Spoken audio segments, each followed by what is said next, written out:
Joining us now is Tricia McLaughlin from the Department of Homeland Security. Tricia, thank you so much for taking the time. What is the latest of the riots that were happening in Los Angeles?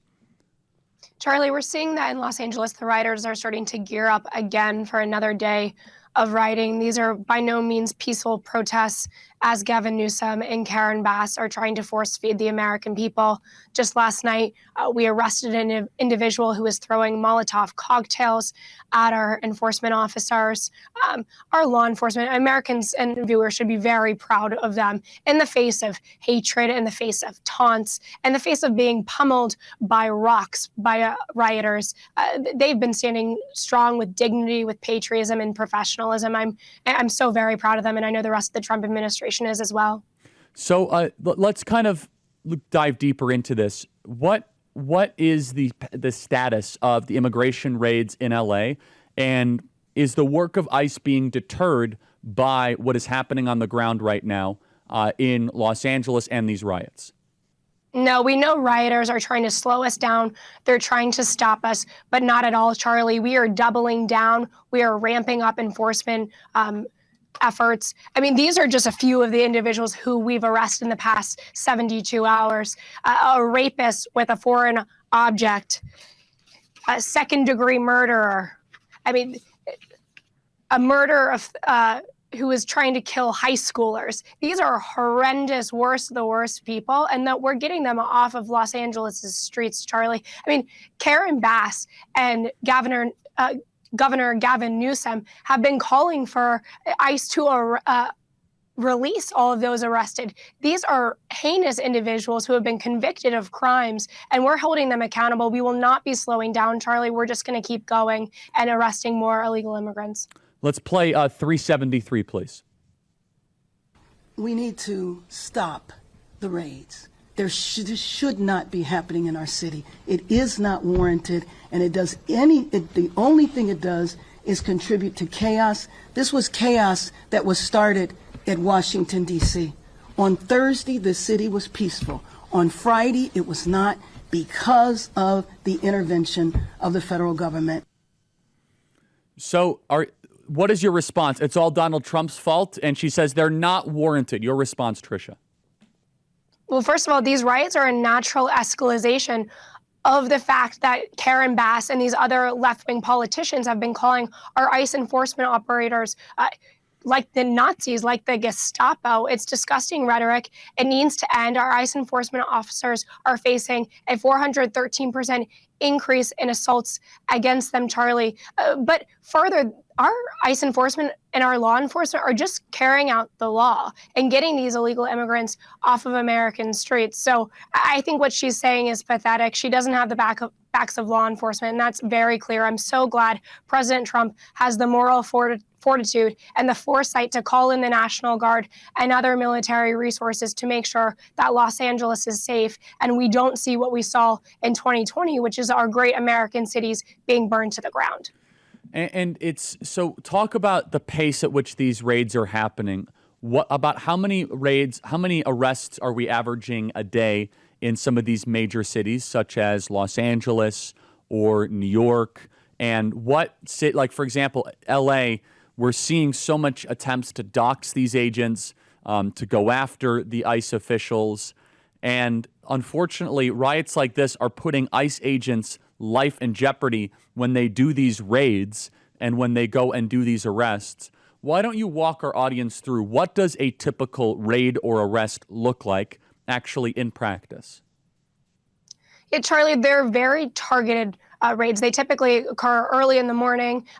Oftentimes they're at work sites because we're looking at people's day-to-day, where they are, what they're doing. But we know who we're arresting when we arrest them. And I know there's been a lot of outcry about mass, which is such a joke, Charlie, because these Homeland Security investigators, they're undercover arresting and targeting members of highly sophisticated cartels like MS-13, like Tren de Aragua, and other criminal gang rings who go forth and try to target our ICE officers, and their families, which is why they are in mass hiding their identity. But when they make these arrests, they clearly present that they're with ICE. They wear ICE vests. There's ICE vehicles. There's no question who these individuals are. But I do want to add, Charlie, it's not it is such a disservice of Karen Bass and of Gavin Newsom to be saying that these operations need to end. What they really should be saying is, hey, if you are in this country illegally, the Trump administration has given you the opportunity to leave now on your own accord. You can have $1,000 as an exit bonus, and you can get a free flight home and preserve the potential opportunity, potentially, to return the legal right way. But if not, we will arrest you and we will find you, and you will never return to this country. You know, Patriot Mobile stands for faith, family, and freedom. But did you know they have cutting-edge technology as well? Switching is easy. No store visits, no hassle. Keep your number, keep your phone, or upgrade. Their 100% US-based service team can activate you in minutes. Enjoy exceptional coverage with access to all 3 major US networks, even add a backup line to your phone. Get unlimited data plans, mobile hotspots, international roaming, and more. Go to patriotmobile.com/Kirk25 or call 972-PATRIOT and use promo code Kirk25 for a free month of service.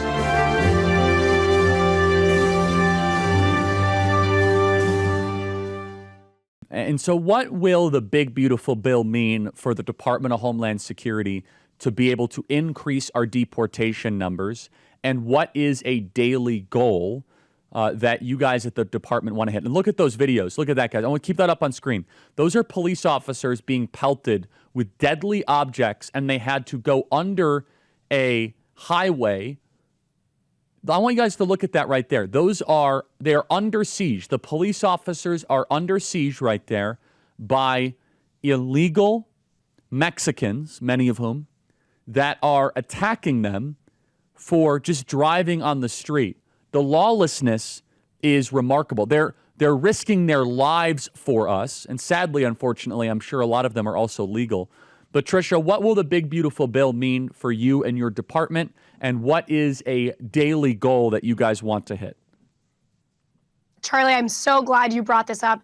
The big, beautiful bill is going to give our law enforcement the tools and resources they need, not only to get our arrest numbers up of these illegal immigrants. We know that there's about 15 to 20 million in this country alone. Hundreds and hundreds of thousands, if not millions, are criminal illegal aliens, gang members, convicted murderers, rapists, really the worst people on these streets. But when you look at this, and when you look at these historic injunctions by judges who are trying to hamstring our ICE officers, you look at these radical activists who are only ignited by gutter politicians like Gavin Newsom. This is why we need greater resources for our ICE enforcement. On Friday night, our ICE enforcement was completely outnumbered. They were surrounded by a violent mob. That's why we had to call in the National Guard. Thank God for President Trump. And then on Sunday, likewise, they were surrounded by 6,000 riders, vastly outnumbered. So this is the reason we need, it's not just get those ICE enforcement numbers up, which of course we want those arrest numbers to get up, but it's also for the safety of those law enforcement officers themselves and the safety of American communities.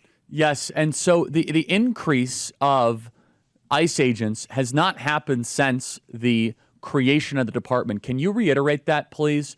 Which is that every other department in the federal government has grown except ICE in the last 20 years, yet we've invited 20 million new people into our country. Please. Exactly, Charlie.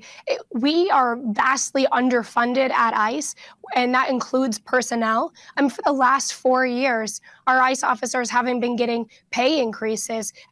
They haven't been getting the typical treatment and resources that other law enforcement agencies in this country get. So this is incredibly important, especially when they have such a tall task ahead of them that is a mandate from the American people to get these illegal aliens out of our country. It is a tough job. They're putting their lives on the line. We know there's been an increased amount of doxing. And so we want to incentivize the best and the brightest to come join ICE. And part of that is getting funding from this big, beautiful bill.